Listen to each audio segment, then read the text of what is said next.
The most profound moment in gaming history. Most profound? Maybe it goes through multiple moments. Who knows? By Max Derrat, I think is how you say it. Anyways, we'll jump in.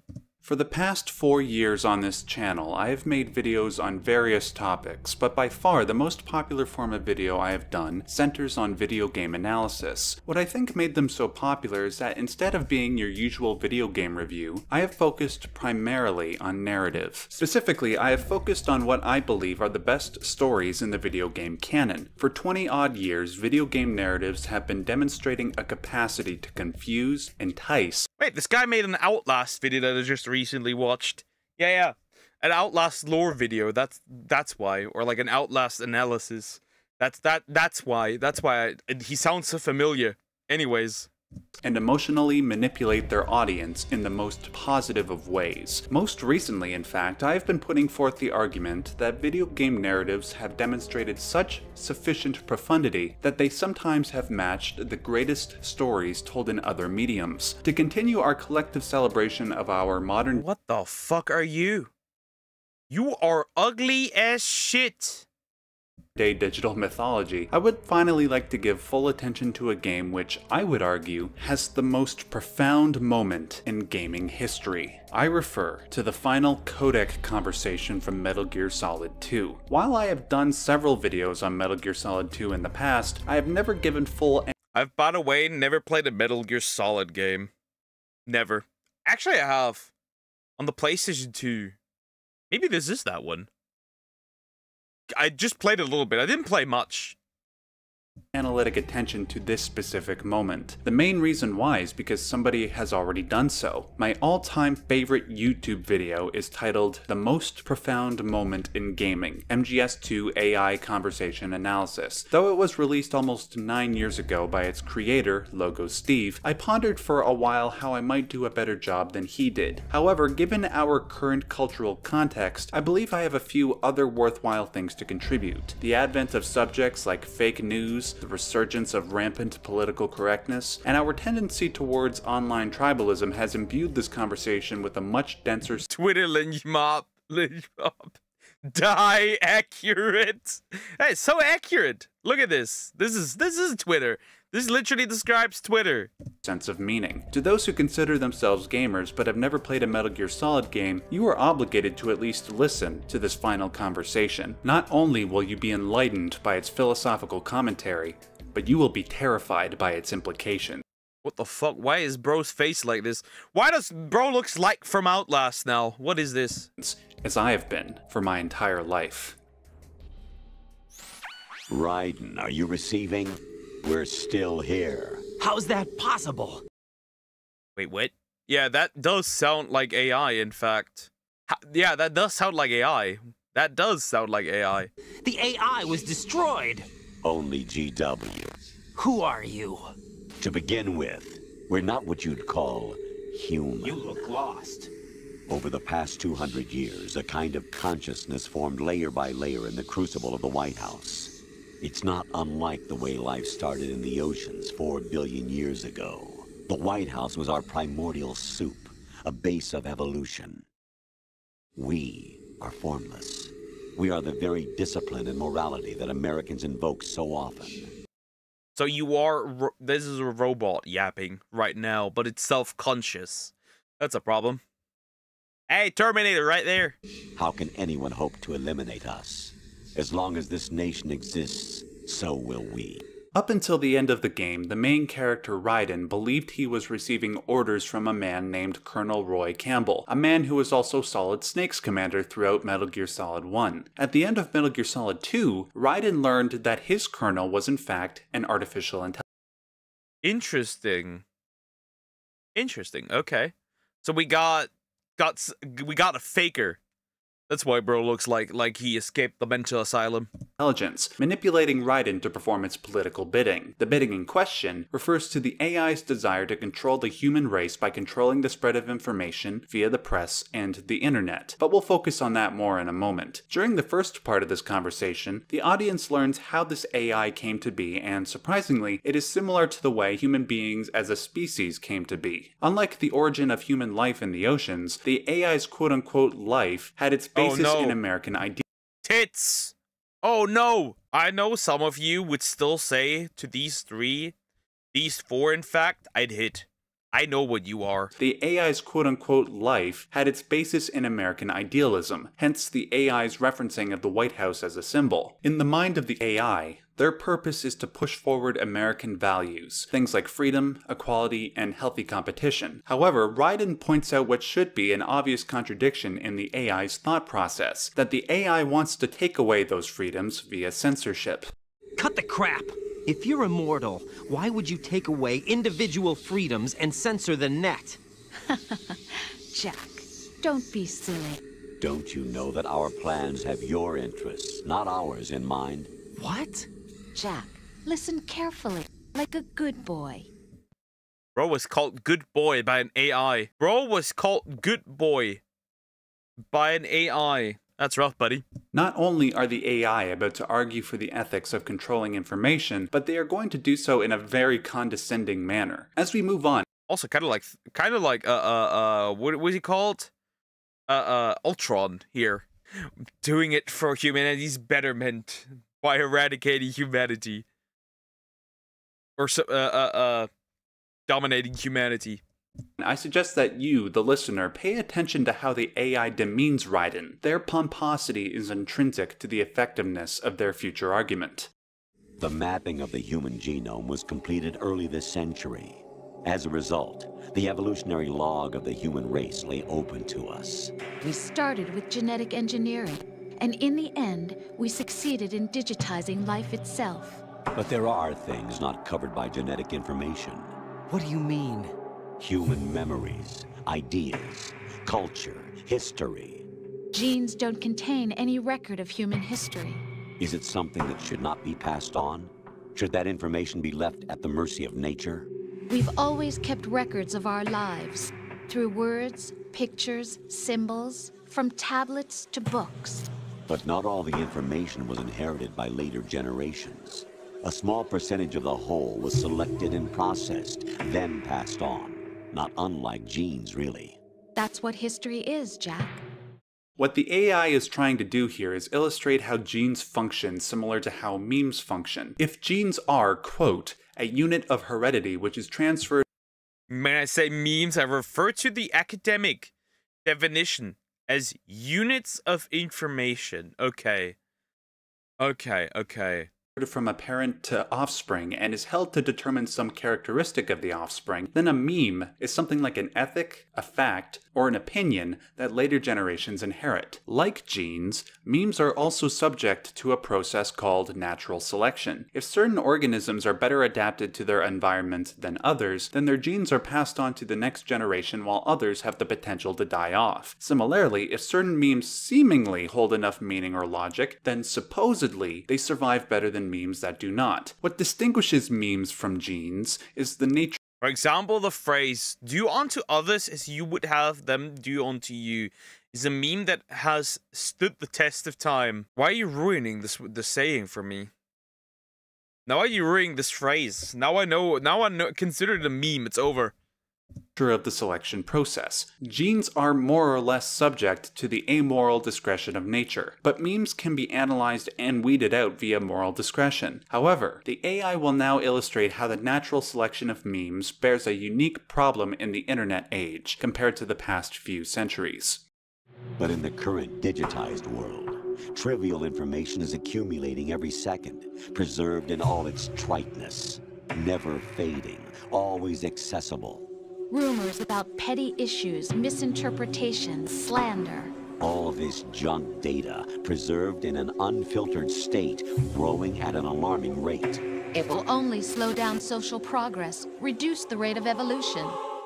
prior to the internet age, information was curated. We read about the news in newspapers. I mean, yeah, that's true. Information was curated.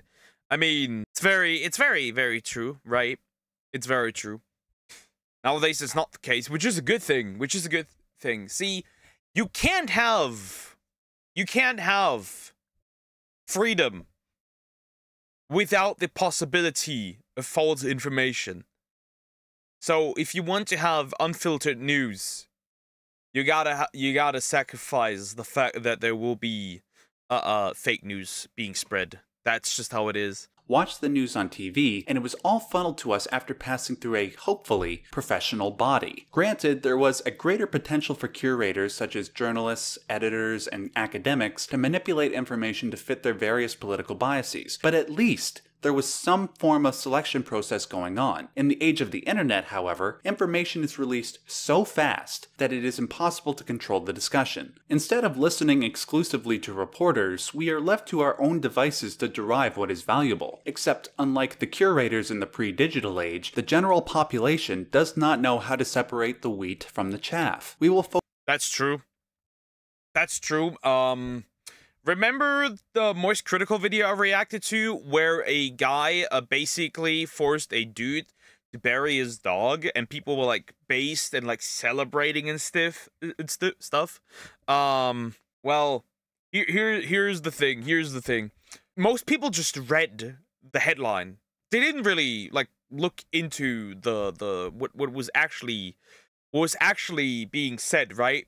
They didn't really you get the idea.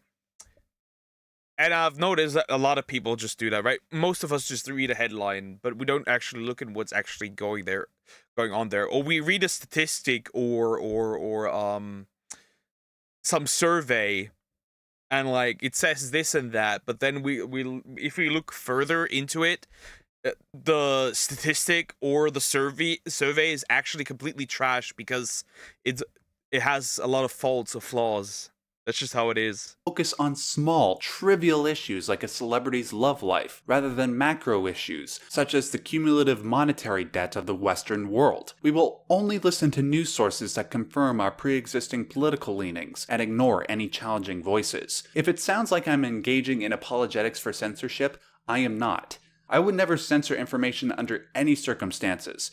But what does one do in respect to the destructive influence of human bias? The AI goes on to propose a solution. Right. You seem to think that our plan is one of censorship. Are you telling me it's not? You're being silly. What we propose to do is not to control content, but to create context. Create context? The AI argues that because they are not prone to human error and have inner CPUs with greater processing power than the human brain, they would know how to curate information and present it to the human race in a way that doesn't slow human evolution. Unlike your average political body, which might censor information that is inconvenient to their cause, the AI would simply present information in the most factual way possible so that political bias would not intervene, thus cooling political tensions across the political spectrum. Of course, if something like the AI censorship program came into place, ethical questions. Isn't that why platforms like Twitter and even Facebook, Instagram, I don't know for Facebook and Instagram, like I don't use these platforms, but even they proposed the idea of community notes. I mean, that's why we have the community notes, right? That's why we have them.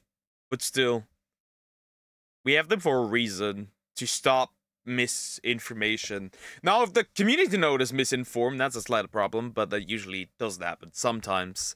Would arise regarding whether or not this compromises human freedom, specifically our quote-unquote free will. Ideally, human beings should have the autonomy to make their own decisions, no matter what mistakes may follow. In response, the AI argues why the problems that arise from that freedom supposedly necessitate censorship.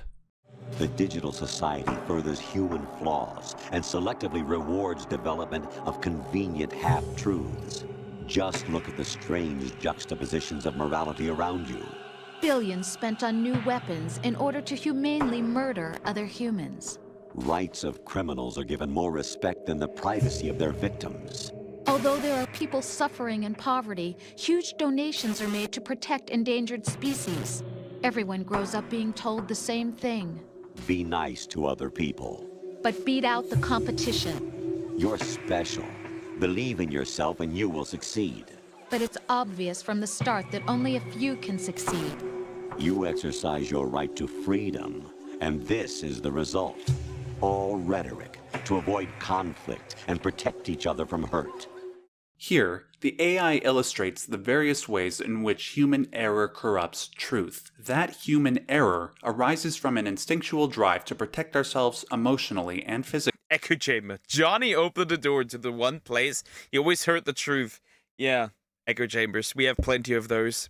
Which truth tends to threaten. For instance, let's say a religious fundamentalist is confronted with various scientific truths that challenge their worldview. Let's say the fundamentalist loses faith when confronted by those truths. What happens psychologically is that because the fundamentalist no longer has a belief system to make sense of the world, they are thrown into a mental pit of confusion and resentment. That loss of structure and certainty is so painful to the ideologue that it seems it would be better to avoid that feeling at all costs. This instinct is endemic to almost all human beings. This is why we separate ourselves into political tribes and won't consider the ethical implications of our positions. For instance, is it right to be pro-choice or pro-life? Instead of considering the validity of either side's argument, the pro-life crowd will chastise the pro-choice crowd as being on par with murderers, and the pro-choice crowd will chastise the pro-life crowd as being misogynist, religious zealots that want to control women. These low-resolution assumptions exacerbate tensions between political parties and can potentially lead to violent conflict. Most people will avoid these difficult conversations to preserve order, but if you ignore them long enough, political positions become cemented, and people will kill each other before they admit that they're wrong about something. The AI then— Well, we had this just recently. and present a future where human bias corrupts the flow of information. The untested truths, spun by different interests, continue to churn and accumulate in the sandbox of political correctness. Wait, this could have been great propaganda for the UK. This could have been great propaganda for the UK. And value systems. Everyone withdraws into their own small gated community, afraid of a larger forum. They stay inside their little ponds, leaking whatever truth suits them into the growing cesspool of society at large. The different cardinal truths neither clash nor mesh. No one is invalidated, but nobody is right. Not even natural selection can take place here. The world is being engulfed in truth. And this is the way the world ends, not with a bang, but a whimper. As we saw in the 20th century, whether it is with Hitler's fascism or Stalin and Mao's communism, the ideologically possessed would rather kill millions in the name of their ideology rather than consider the arguments of their political opponents. We see this type of attitude in its nascent stages in the digital age, whether it's calling everybody who disagrees with you a racist, sexist, homophobic Nazi, or a West-hating communist. This attitude is pervasive throughout social media, Accurate. So let's be real. Let's be honest. Communists aren't people. Poke out. forums and comment sections. This type of inflammatory language has further polarized our political climate and has resulted in violent clashes. In the mind of the AI, this is due to the fact that we insulate ourselves by staying inside our little ponds and casting all outsiders and dissidents as bad people. If this continues to happen, who knows what violent oppressive future might manifest? Unlike the reality of MGS2, where a supposedly benevolent AI can make the hard decisions for us, our reality might become a sort of Orwellian nightmare, which the 1984. Big Brother's watching you. George Orwell. Yeah, that one. I remember that one. Yeah. I never read the book though, but I know what's going on there. AI wants to prevent. We're trying to stop that from happening. It's our responsibility as rulers. Just as in genetics, unnecessary information and memory must be filtered out to stimulate the evolution of the species. And you think you're qualified to decide what's necessary and not? Absolutely. Who else could wade through the sea of garbage you people produce? Oh, bro just said y'all produce shit. Stop it. We're gonna do it our own. Retrieve valuable truths and even interpret their meaning for later generations. That's what it means to create context. I want to remind you all that Metal Gear Solid 2 came out in 2001. This game was warning us about the advent of fake news, misinformation, and half-truths roughly 2 decades before the issue captured our collective attention. Worse yet, not only do the AIs describe a potentially dystopian future for both our reality and the reality of the game, but they also make us inadvertently realize that we currently have no constructive solution to the problem. The only tactic available at the moment is for individuals to strengthen their moral compass and call out misinformation where possible. However, given humanity's inherent imperfection, even the best of us are prone to mistakes. Worse yet, instead of bolstering the best among us despite their mistakes, we will feverishly exacerbate the mistakes of our opponents for political gain. We see this quite vividly in what has been Pretty normal, though. Pretty normal. Aptly termed call-out culture. For instance, it is thanks to this culture that there is no host for the Oscars this year. It is thanks to this culture that people will be fired from their job over a tweet they made 10 years ago. A person might even be fired for a tweet that was taken out of context, when said person did nothing wrong whatsoever. Worst of all, it is thanks to Or they might get shot. Like we recently experienced. this culture that we will elect politicians not based on their ethics or policies, but on how effectively they can punch the other side. And let me re-emphasize, we have no solution to this problem. In the reality of Metal Gear Solid 2, however, a hypothetical solution is presented. Because people abuse the responsibility that comes along with freedom of speech and expression, and would rather attack people than their ideas, a system that controls information must be set up, supposedly for our own good. The AI go into more detail regarding this solution as the conversation goes on. However, that analysis will have to be saved for the second part of this video. Thank you so much for watching, ladies and gentlemen. If you liked this video and understand the importance of the message I'm trying to convey, please share it around. Also, I implore you to check out Logo Steve's original video, The Most Profound Moment in Gaming. 9 years later, it is still my favorite YouTube video of all time, and I think you will get a lot of value out of it. If you want to see my other Metal Gear related content, please click on one. This video was interesting. That never made me thought about this, actually. That's interesting. That truly is a moment in video gaming history, for sure. Absolutely. Now that I think about it, for sure. I mean, hey, that is very true. And I think the core thing is just that we shouldn't politically isolate us. I think that's the idea. I think that's actually the idea. Anyways, like, comment, and subscribe.